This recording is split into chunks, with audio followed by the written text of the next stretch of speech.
You're about to play an unfinished level from The Last of Us Part 2.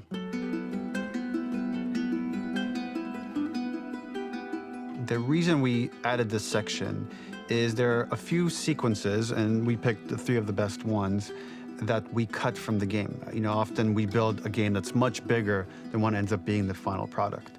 They were months away from being finished, but we wanted to give you an insight of what it's like when we built a game, because often we have this whole thing constructed and it doesn't have final art or audio or dialogue. And here you get to see the building blocks of what it's like when we first string a bunch of these levels together. This is the intro to the first deleted level, and this one is the roughest of the 3. We wanted to show more of how Jackson operates. So this is the festival where Ellie ultimately kisses Dina. This sequence would have come very late in the game as a flashback sequence while you're in the farm with Dina. And we wanted to show what is the rest of Jackson doing, and wanted to put on the stick, make it interactive.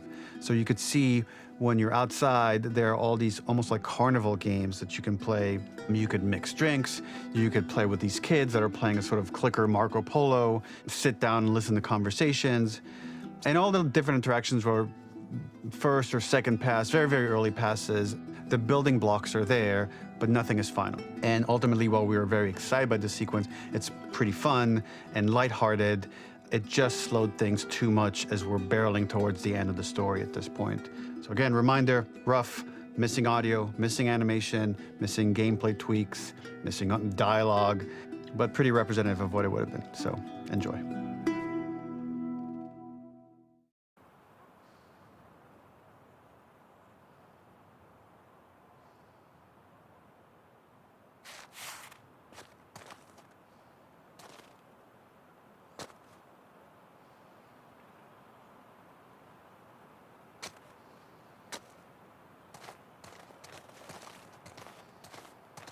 Originally, this level was going to transition us to farm. We would go all the way through to the dance, where Ellie and Dina share their first kiss. Then we would play through farm, and when Ellie plays the guitar at night, she would remember the Seth incident. So, the opening for this was a little tricky. We needed it to match at least a little what you might expect emotionally coming from prior beats, because we were already purposefully disorienting you in time and space. Remember, you just came from this huge fight. To jump straight into it would have been a little too jarring. After some back and forth, we rooted it in Ellie's nerves, calling back to her hands shaking in the theater. But this time, for a much more innocuous reason we'll find out later. She's nervous because she has a crush on Dina, who is the only reason why she's here at the dance.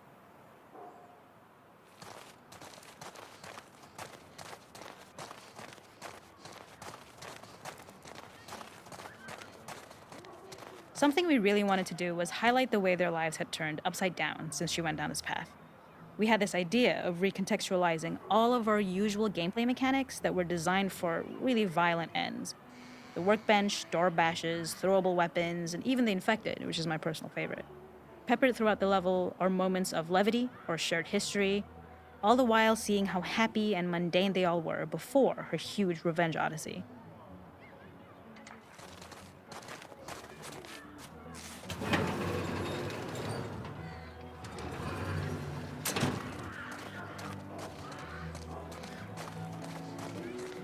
The makeup artist is pretty simple. It's one of those little in-game scenes we peppered in to make it feel like Ellie had roots in the town. Hallie, our writer, mentioned that in her mind, an ex-girlfriend of Ellie's tattooed her arm to cover up her scar. So we figured this might be the only time you get to see that. We wanted to hint at it and allude to it and make it feel like there had been so much more that had been happening and so much more that Ellie threw away.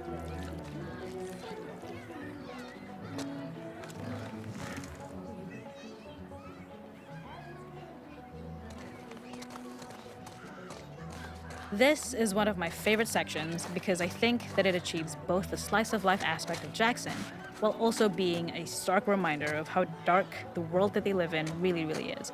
To attract attention and curiosity, one of the kids was supposed to make this adorable, messed up little clicker impression, and the others would giggle. We tried a version where if you got close enough, the kid might try and follow you a little before turning back. Since clickers are blind and move by echolocation, for this game of messed up tag, Ellie must close her eyes and listen for when the children give themselves away. The thought was that these kids are in relative safety. They still grow up with the dangers of clickers and runners, and all those lessons would embed themselves in the games that they play. When the festival got cut, they tried to preserve this moment and move it to the front of the game where the snowball fight is, as a tutorial. However, being in the headspace of a clicker doesn't really teach you how to deal with them. Eventually, it evolved, and they instead made the snowball fight, which was, I think, way more effective. For me, it's character illuminating that not only does Ellie know this game, she plays along. There's a familiarity with the kids that's really nice to see, especially because it's such a difference from the Ellie we see later, who has a sort of hollow normalcy that she's trying to get with JJ, but kind of fails.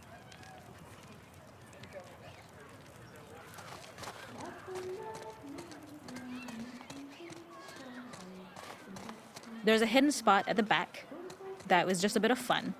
It was highlighting Jackson's normalcy with something we would find in a real world. In the back, you would find teenagers finding some alone time with each other in a dark corner of a party. It was rewarding the player for peeking into a hidden corner, but ultimately redirecting them back to the festival. We also had versions of them smoking weed here, despite Maria's consternation, probably having gotten it from Eugene.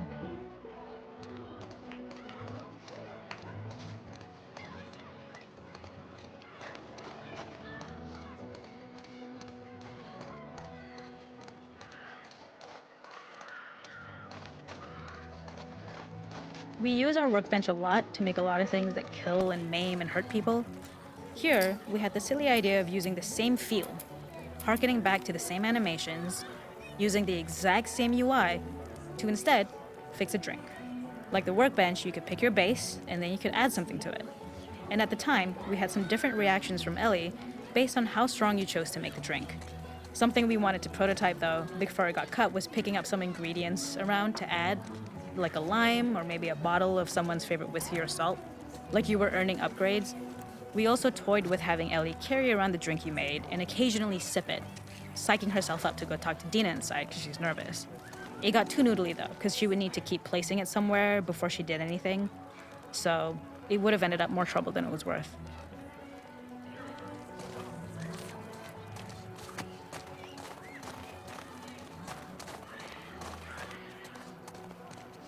It is not a festival without one of these throwing games. This one, of course, uses our throwable system where you're often chucking explosive things or stunning things, but for a more wholesome purpose, although some people take this game really seriously. A fun aspect of this is if you did well, you could win a toy here. Ellie would place it in her pocket. If you had done this, you'd find the toy with JJ, the baby, later back at the farm. When we cut this, the toy made it through anyway because it was so cute. It is the same one you see on the tractor at the farm. Ollie the elephant.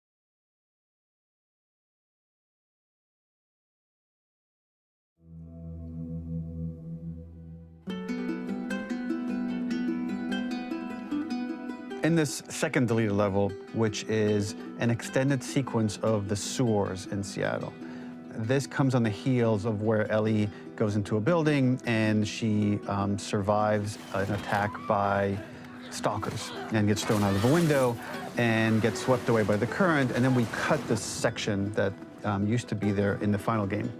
Now you will get to play it. So this was a way to get a bit more interesting puzzles, interesting traversal, figure out how Ellie can navigate the sewers with the fighting current. Ultimately, with a lot of these levels and these sequences, the reason why we cut them were for pacing purposes. But here it is for you in this very kind of raw form that part of it will feel finished, parts of it will feel like assets are missing as far as audio, animation won't be final. But it's a glimpse into what a game looks like when it's months away from finishing. Enjoy.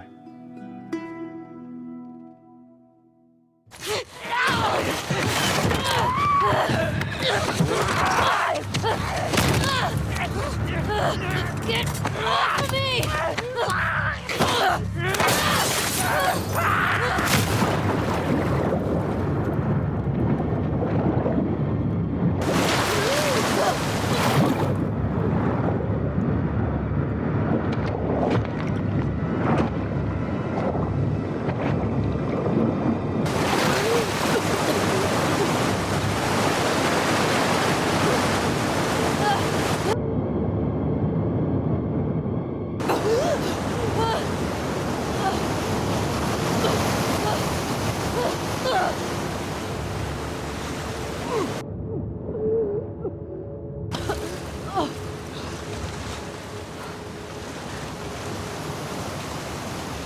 Okay. Okay.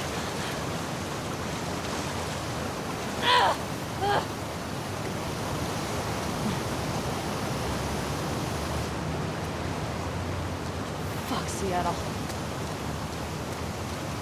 Okay. Where the hell am The I? ladder acts as an immediate goal for the player, but being able to climb out is not going to be so easy. To keep levels interesting and engaging, we alternate between positive and negative values the player experiences.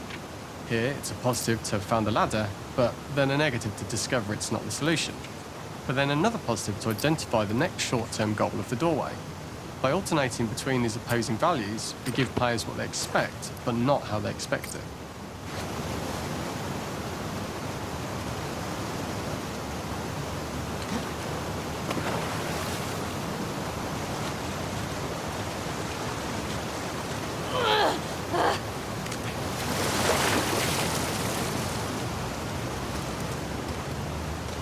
This level, internally known as Find Nora, was quite long in duration as we had to make Ellie traverse a far distance to the opposite side of downtown Seattle.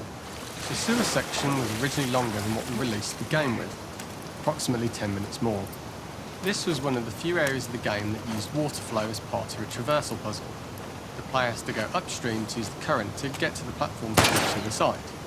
We mostly cut this mechanic game wide, however it remained in essence in the section swimming to the aquarium as Ellie, when you were avoiding the waves. When players reach the doorway and enter into the room, they're faced with a dead end. The real reason for this dead-end room is that on the reversal, when exiting back out of the doorway, players are faced with the route onwards.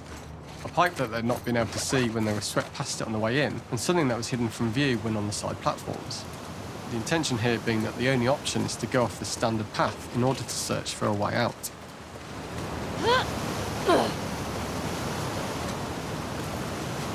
Get me the hell out of here. Throughout the rest of the level, we also used light to indicate to the player that they were heading in the right direction.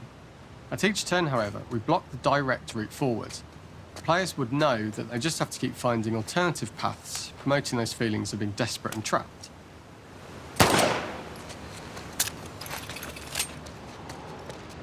We slowly introduced the player to consider climbing into smaller pipes and crouching in these tight spaces. This is to slowly build up to and encourage Up the and player out. to climb into such a small pipe keep that they'll going have up to be and out. crawling on their stomach, which is something that the player previously may not have recognised as a playable space, let alone the desired route they need to take. We added a tiny space just to reward the player's exploration with a pickup item, and we made sure it was something that made sense that you'd find in this area. A canister and all the garbage that had been washed into the sewers from the surface.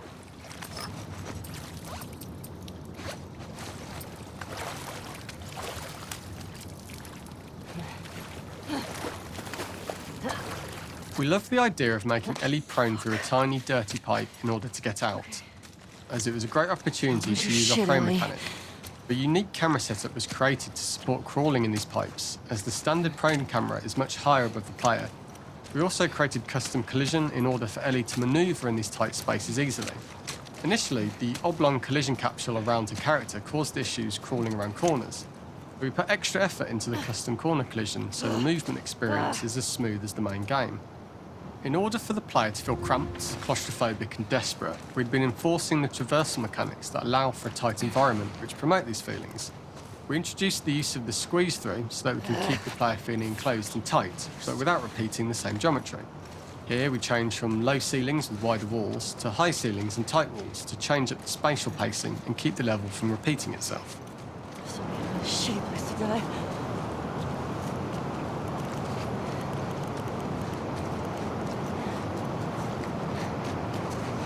Originally, we had the water line much higher here, so players had to swim through this tight tunnel. However, from watching user test feedback, it was occasionally causing people to discount the route entirely and turn back on themselves. So to avoid any risk of this happening in the final game, we present a lower water level so the tunnel is easy to see and commit to using. Although this isn't as impactful without the prone swim, it's the better decision as it means a smoother experience for the player with no backtracking frustration. We draw the player towards this pipe as it's seemingly the route out of the tight space. Fairly soon it's obvious that this path is blocked. If the player goes all the way up to the bars that block the path, they are rewarded with a pickup, so this journey doesn't feel wasted. It was important to encourage the player to try to progress along this path so that they would subtly be thinking of progress in this direction. We hint to the player that there is a bigger, new space beyond this pipe by showing the player the waterfall. This helps players consider the other route where they don't know how far the tunnel is or whether they'd make it. As we surface from the water and over the crest of the slope, we reveal what is further in this tunnel. A clicker that has sprouted and the fungus has grown on the sides of the pipe. It was great to see people who user tested this area becoming increasingly worried as we forced the player to squeeze past the fungus and inches away from the clicker's face, all the time not being sure whether the clicker might be alive or attack them. Although we aren't as cruel as to force a clicker attack in such close proximity, we do have a payoff for this moment. This clicker momentarily turned into Joel to show Ellie's PTSD from what happened to Joel at the start of the game. Ultimately, we decided to save this moment for the farm level, as it was more impactful there because it could become the centrepiece of that experience. Whereas in the sewers, we weren't able to make it as much of a narrative point and give it the breathing room and reaction time that it deserves, given the tight space.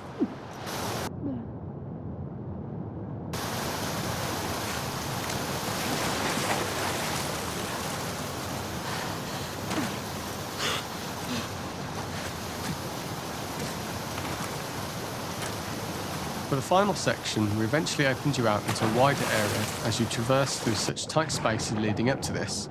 So changing the environmental pacing makes it begin to feel like we're coming to the end of Ellie's ordeal. An earlier iteration used the current that we'd shown at the start for a slightly tougher traversal puzzle to conclude the sewers. The ladder was clearly visible from most of the area, but the player was faced with a fast-flowing torrent of water they couldn't cross. If the player attempted to jump into the water, they were not able to swim across the ladder due to the water's speed. Instead, they had to traverse the pipe running along the top of the space in order to get across the water. This is the first time we get to see stalkers that are embedded into the walls. So this optional room is a nice little early extra that the player gets if they explore. We also use the pickups to lure players over to be close enough to trigger the stalker attack. This caused quite a few jump scares with user testers who played our game before its release.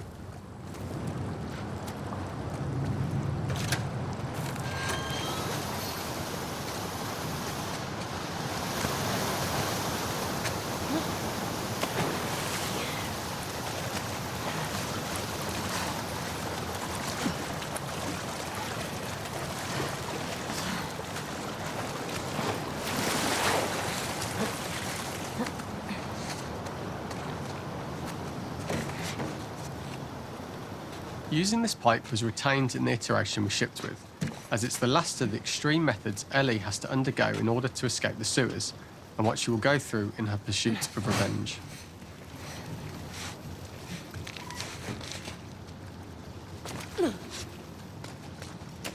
The last ladder climb is quite lengthy, and although we could have trimmed it down to a shorter climb, we liked how this last segment of the journey built anticipation for whether there was success at the top or not after all you've been through. Ultimately, the ladder exits out into the subway station, which is how it connects in the final game. Ellie then has to find her way to the hospital from here, crossing paths with the scars for the first time.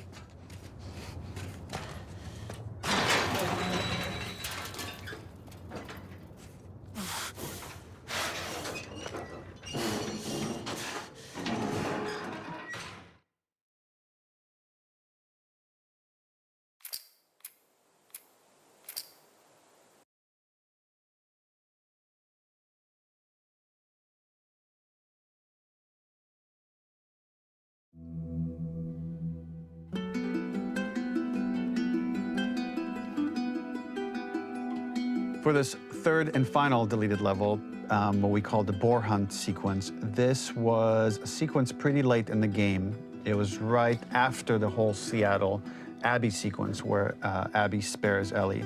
And then we wanted to come back into Ellie's story, but keep it a bit mysterious of how much time has passed, where is Ellie now?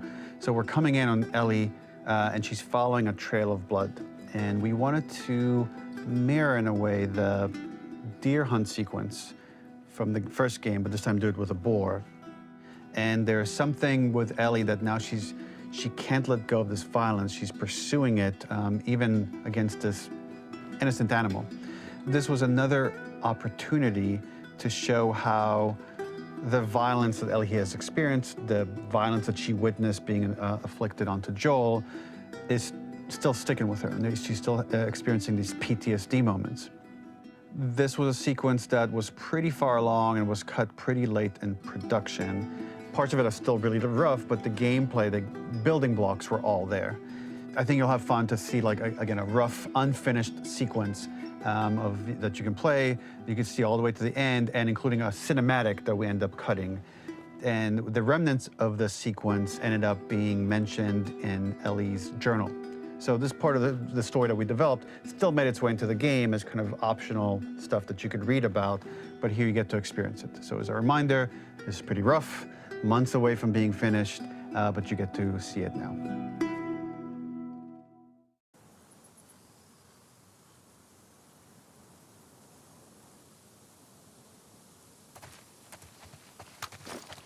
So the boar hunt was one of the hardest levels for me to work on. It was a huge challenge with the systems that we had, and we kept trying, but it never felt quite right. Originally, the level happened after the Jackson Festival, which also got cut, but before Farm. Once the festival got cut, it became the prologue to Farm. The intended experience is that we jump forward in time after the fight with Abby in the theater. We don't know where Dina is. We likely assume she's dead because she was just bleeding out. Ellie is alone. Her hair is short. So maybe this is the future or the present. And she's hunting. Hunting who? Abby still? I lose it.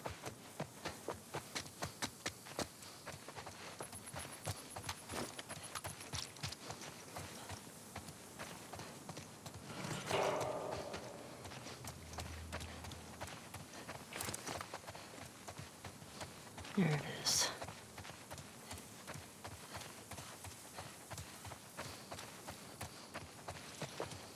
In early iterations of the fight, it was more arena-like. The player slowly whittles down the boar's health. Ellie gets more visceral and more vicious. We get a little worried about her. As the boar gets weaker, more panicked, more feral, and we start feeling sympathetic to the boar was the hope. In all of these iterations, especially of these wider areas, it required custom AI and scripting to make sure it continued to feel organic as an animal, but we really needed it to do specific stuff. It needed to be able to close distances really, really quickly. It needed to charge to attack, but we wanted the feeling of hunting, so we needed to track it down from afar. And we also needed to discourage the player from attacking the boar when it's that close, or it would kind of turn into this melee kerfuffle.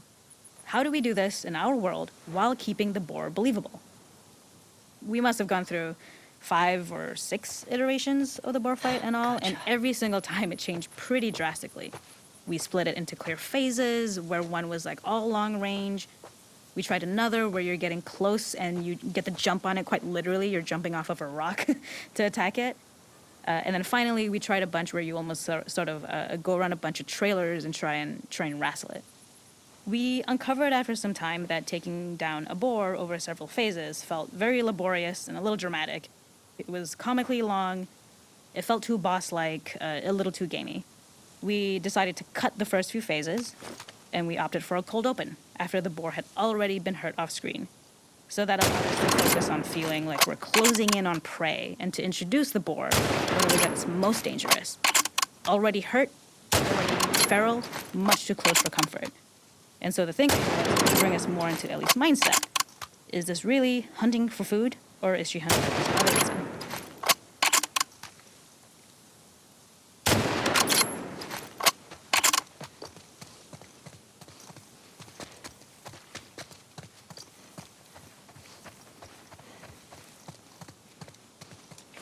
The gas station was built to highlight the boar's destructiveness. Since it's cramped, the boar feels larger.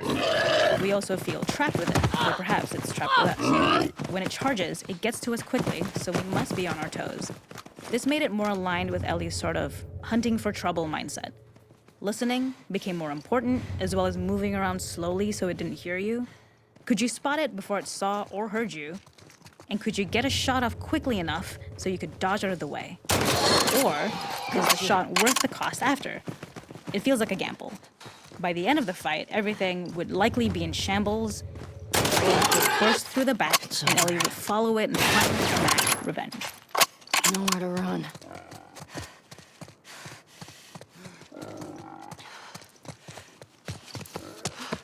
The boar kill done. was supposed to be anything but glorious. With the boar whimpering at the back of the gas station after Ellie's relentless hunt. After this, hearing the drone that we kind of come to associate with Ellie's trauma, we would hard cut to the stream where she's washing her hands and holding rabbits that she hunted, about to return to Dina. And there would be no mention of the boar.